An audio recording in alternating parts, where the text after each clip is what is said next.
India monitors situation in Bangladesh. Dr. S. Jaishankar provides update on citizens' safety and border security.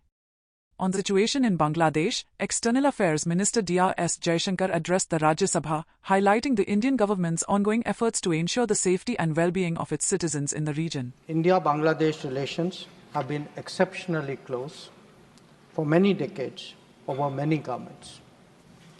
Concern about recent violence and instability there is shared across the political spectrum. Since the election in January 2024, there has been considerable tension, deep divides, and growing polarization in Bangladesh politics. This underlying foundation aggravated a student agitation that started in June this year. There was growing violence, including attacks on public buildings and infrastructure, as well as traffic and rail obstruction.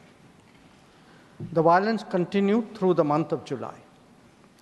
Throughout this period, we repeatedly counseled restraint and urged that the situation be diffused through dialogue.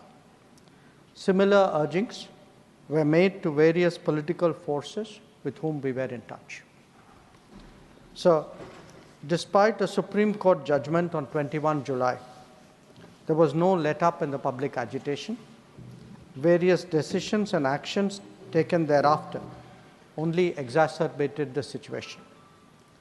The agitation at this stage coalesced around a one-point agenda, that is that the Prime Minister, Sheikh Hasina, should step down. On 4th August, events took a very serious turn. Attacks on the police, including police stations and government installations, intensified even as overall levels of violence greatly escalated. Properties of individuals associated with the regime were torched across the country. What was particularly worrying was that minorities, their businesses and temples also came under attack at multiple locations. The full extent of this is still not clear.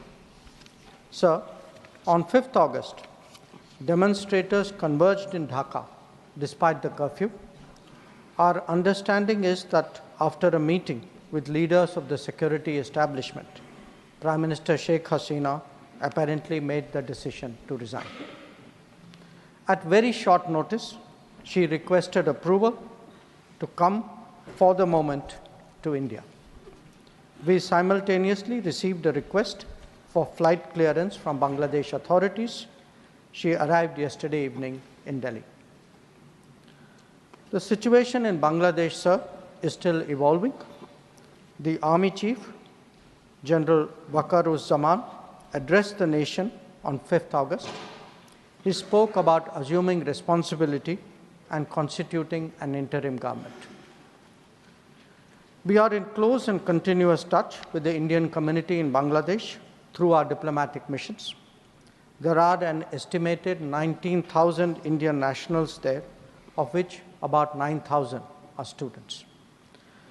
The bulk of the students, however, have already returned to India in the month of July on the advice of the High Commission.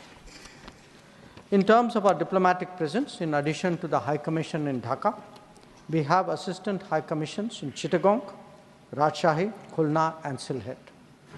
It is our expectation that the host government will provide the required security protection for these establishments.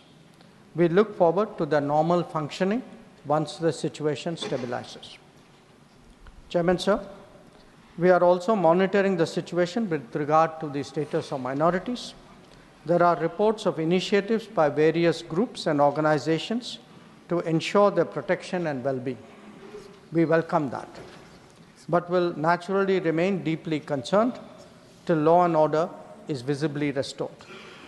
Our border guarding forces have also been instructed to be exceptionally alert in view of this complex situation. In the last 24 hours, we have also been in regular touch with the authorities in Dhaka. This is the situation as of now. I seek the understanding and support of the House in regard to sensitive issues regarding an important neighbor on which there has always been strong national consensus. Thank you. Debate resumes. Shri